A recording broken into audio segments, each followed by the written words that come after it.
Storya gid ko ni Lord. Nadunggan gyud nako nga na feel good jud nako. Feel good kay nako sa akong kasing-kasing na, uy, unsa man ka? Mao gani giwala nako to. Kay focus na ka.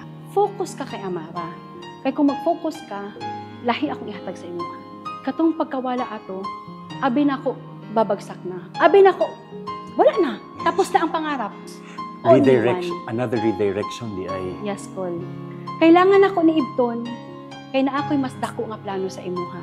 Which is, dito na ako na-realize, Col, nga ang atong trust lang yun di ay. Ang atong trust kay Lord, number 1. Ang atong faith kay Lord, number 1. Kay kung siya lang, kay kung ikaw lang, as a self, dili mo kaya.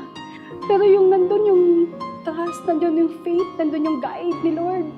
Kaya man dahil mo. Siin, yun yung sabi ko na, grabe Lord. Grateful, thankful sa tanan-tanan. From there, Col, nawala to. Grabe. Non-stop.